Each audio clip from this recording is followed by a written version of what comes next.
Well, hello everyone. AFUL and Mr. Pulkit provided me with the unit. No one paid or influenced me to write this review or to make this review.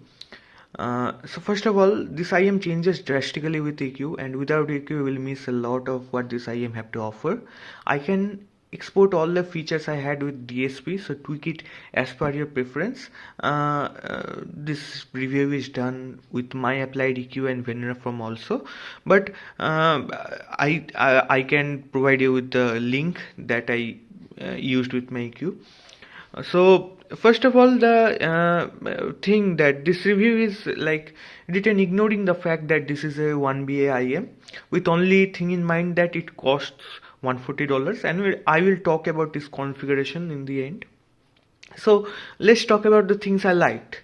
So it has a very satisfying bass, but the bass that comes with this is with EQ. The sub bass and me first, if you want to discuss without EQ, so I would say that there is not enough sub bass to call it a fulfilling experience, and there is enough quantity if you are a neutral listener. Of course, you can hear the details in the range, but not enough thump slam is there by default. I know a few people who would like this sub bass a lot because it is clean and the cleanliness it provides to the rest of the range is quite good, while while giving some definition to the male vocals. So it's somewhat clear why they chose this tuning with bass, because there is a certain limit in this BA2. Sometimes with massive EQ and massive bass, it feels low res. Ultimately, you won't be like disappointed in any way or form.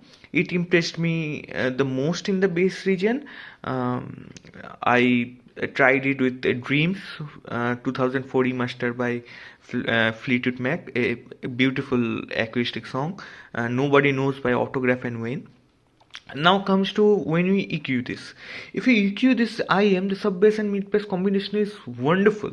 There's not even a single time when I complained about its bass performance. The sub bass rumbly enough to give you a wholesome experience, not enough to make mid bass feel separated. The mid bass is full of thump and enough to a point that one might think there is a separate dynamic driver for bass only, and there are zero complaints for me in the bass region, and that says a lot because 8 out of 10 IMs I review have something to complain about. Like for example, it demolishes the Sennheiser i200 or even the i600 in terms of bass out of the water. There's not even a comparison in this regard. Okay, so let's talk about another thing that I liked in this IM, that is the textural information. Like with like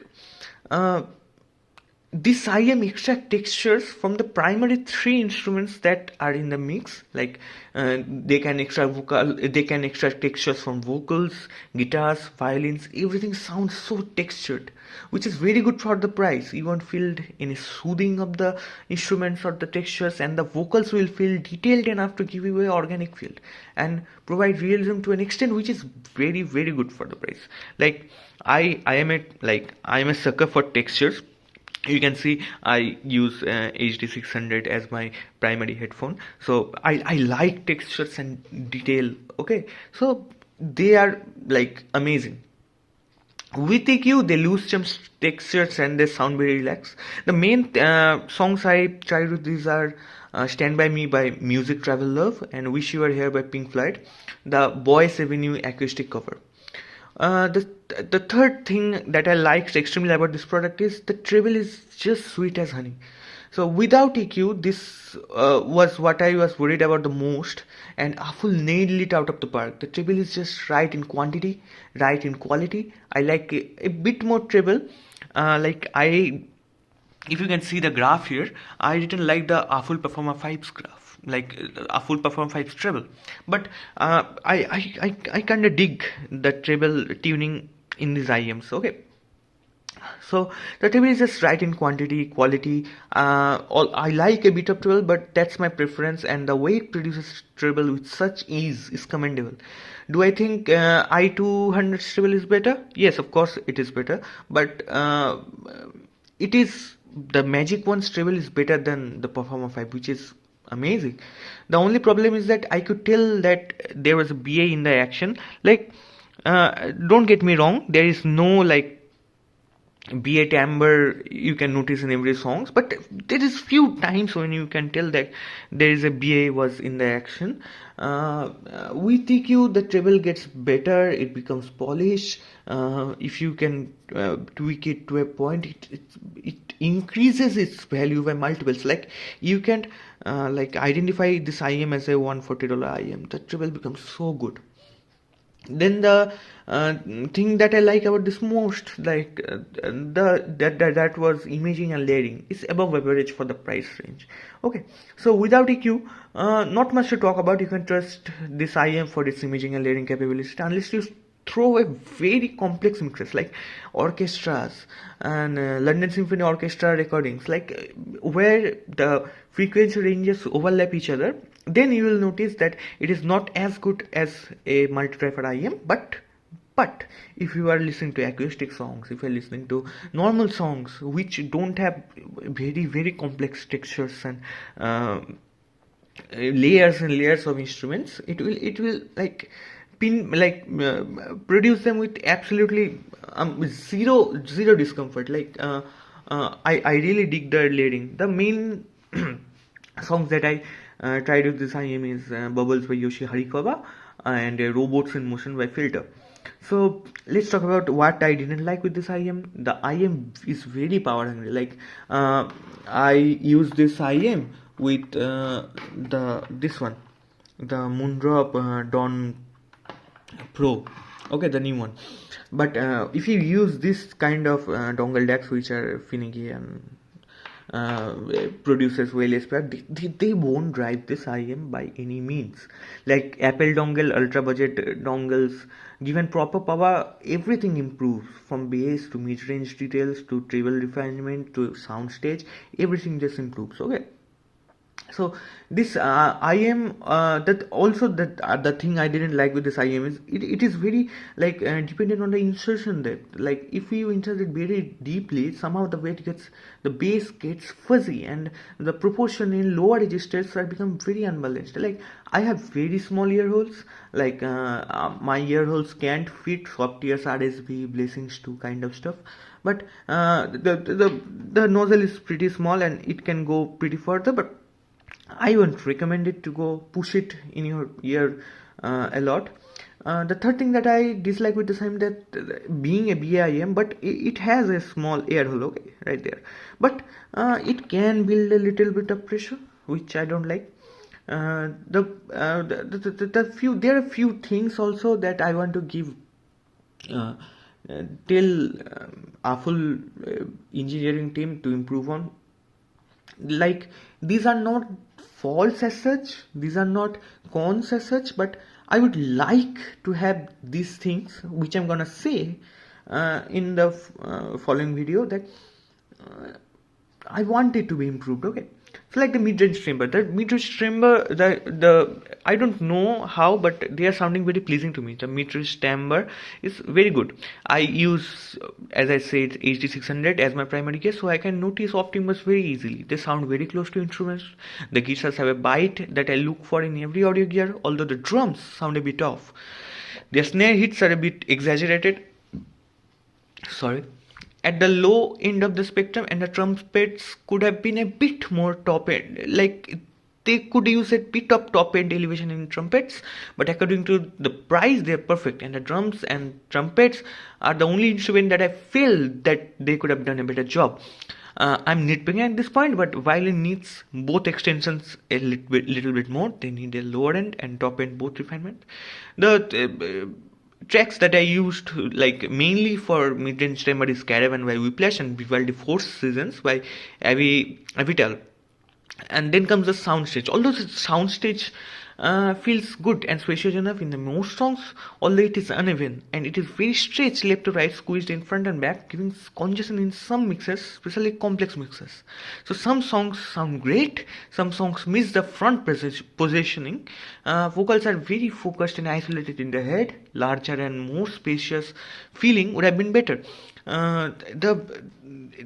Suppose this is your head and the soundstage is stretched. There is a very less area to play in front and back. The wholesome experience would have been a lot better. The soundstage with EQ, the soundstage expanded drastically since I tuned the pin again ever so slightly. Like, if you can say, like the magic one is the green one. Look, they are this area that you can see controls a lot of like soundstage and stuff. So if you like make this a little bit distorted, the sound should increase a lot and it can give you a fulfilling experience. So it wasn't a problem with me either. Like I can increase the sound stage with EQ. The main songs I used with them are Movement by Hosier and Tundra by Amber Rupert. So now comes to the tuning analysis based on my ears. So let's start with lows, sub-bass frequency and elevation that I said earlier, and it's not enough to satisfy the mid-bass. Also, I said that I would like a more like sub-bass. Mid-bass is enough in quantity. Slam was there, thump was there. Everything that you can expect from a mid-bass is there. The thumps and slams are real and dynamic. Like when you like if you can recall any sub-bass heavy IEMs, you will see that the mid-bass is not there. To most of the time the mid-bass falls short, but here this is not the case. This is a bit mids are a bit too forward too. The upper trebles and female vocals are good, but the male vocals require a tone down approach to feel connected with the bass. It lacks a bit of openness. Good texturing, mostly good timbre and tonality is there throughout the mid range. Now comes to the treble. The treble is very sweet and refined. As I said, it is enough for the price. However, I would like to hear some more trailing edges in the instruments, which are a bit missing. The air felt real, spaced out, and that's it.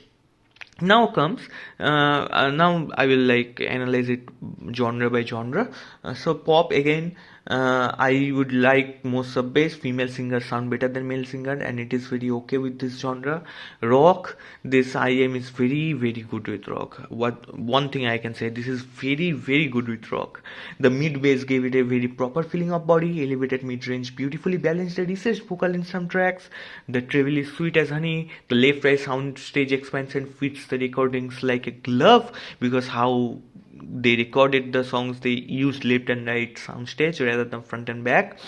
That's how vintage records are recorded. The resolution is enough to meet the complex. The resolution is enough to reveal the complex tracks. Electronic, in terms of electronic music, it is very okay experience. There was no faults that I could notice, but still it can be improved a lot. If the problem I faced mainly lies between both extremes of the frequency range. The extra upper treble was needed for a sizzling feeling, and there was a need for sub-bass elevation too. For hip hop, this genre is very above average. The mids gave vocal stage to shine. There was mid-bass was enough for powerful impact, although still missing a bit of sub-bass, which I said 1,000 times during this review.